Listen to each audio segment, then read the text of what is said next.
खाना खाने के बाद सौंफ क्यों देते हैं? सौंफ और चीनी खाते हैं ना, कई लोग देखा होगा। तो एक आंसर तो इसका ये है कि सौंफ जो है वो माउथ फ्रेशनर है। दूसरा इसके अंदर का साइंस ये है कि सौंफ जो है ये कार्मिनेटिव एक्शन होता है। कार्मिनेटिव क्या होता है? जो गैस जो बनी है पेट में उसको बाहर निकाल देगा। तीसरा इसका साइंटिफिक आंसर ये है कि खाना खाने के बाद सौंफ इसलिए खाना चाहिए कि एंटी स्पास्मोडिक होता है। एंटी स्पास्मोडिक का मतलब पेट में ऐसे मरोड़े आते हैं वो नहीं आने देता, ये स्मूथ मसल्स जो है उनको रिलैक्स कर देता है। और चौथा सबसे बड़ा इसका रीजन ये है कि जैसे ही सौंफ आपने खाई तो होगा क्या? एब्जॉर्ब होएगी। एब्जॉर्ब होएगी तो सौंफ के साथ सौंफ के ऑयल्स भी एब्जॉर्ब होंगे। और दो नाम मैंने अभी बताए थे ऑयल्स के, एक है एनीथॉल और एक है फेनकॉन। अब इमेजिन करो यहां पे ब्लड है और ब्लड में आ गए एनीथॉन और फेनकॉन, दोनों के दोनों ऑयल्स। अब ये दोनों वॉलेटाइल है नेचर में, यानी भाप बन के उड़ते हैं। तो ये भाप बन के उड़ने की कोशिश करेंगे लंग्स एरिया में।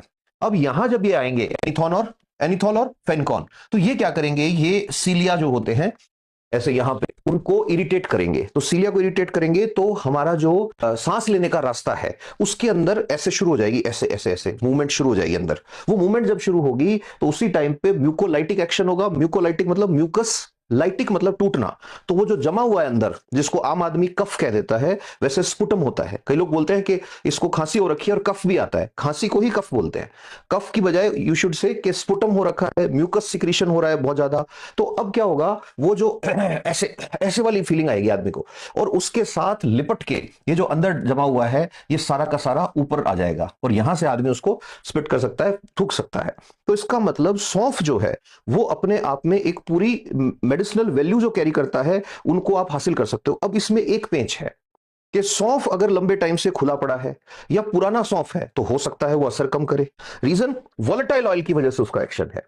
तो अब ये जो अडल्ट्रेशन वाले लोग हैं, अडल्ट्रेशन मैंने बताया था खाने के अंदर लो स्टैंडर्ड चीजें मिलाना, वो क्या करते हैं? वो ऐसा सेंट मिला देते हैं कि ऐसा लगता है सौंफ एकदम फ्रेश है। अच्छा, कभी दिमाग में आया है कि सर सौंफ के साथ चीनी क्यों देते हैं? तो किसी आदमी के अगर कफ वाली प्रॉब्लम, जिसको आम आदमी कफ बोलता है, मैं यहां स्पुटम बोल रहा हूं बार बार, या म्यूकस डिपोजिशन बोल रहा हूं, वो ज्यादा होती है, तो उसके क्या होगा कि सिर्फ सौंफ दोगे उसको तो हो सकता है उसका गला छिल जाए। छिले नहीं, इसलिए उस पर कोटिंग होनी चाहिए। और किसी डॉक्टर से कभी बात करके देखना, best coating agent for this area, this track is sugar syrup. और शुगर सिरप कब बनेगा? जब आप सौंफ के साथ चीनी मिला के खाओगे उस टाइम पे।